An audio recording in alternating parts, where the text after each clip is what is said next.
रखल बा कहीं चोखा रखल बा तोहरा दीदिया के गरम समोसा रखल बा खालो खालो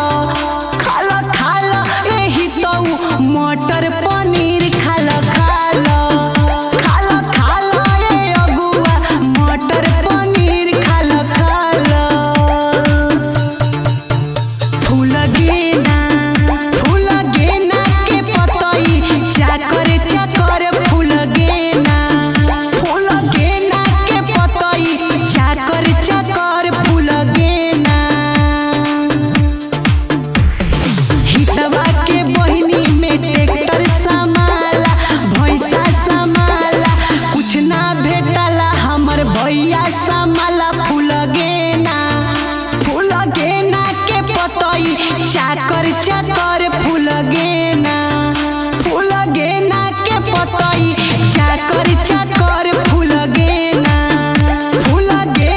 के पतई चाकर चाकर फूल गेना अगुआ के बहिनी में ट्रैक्टर समाला मोटर समाला कुछ ना भेटला हमर भैया समाला फूल गेना।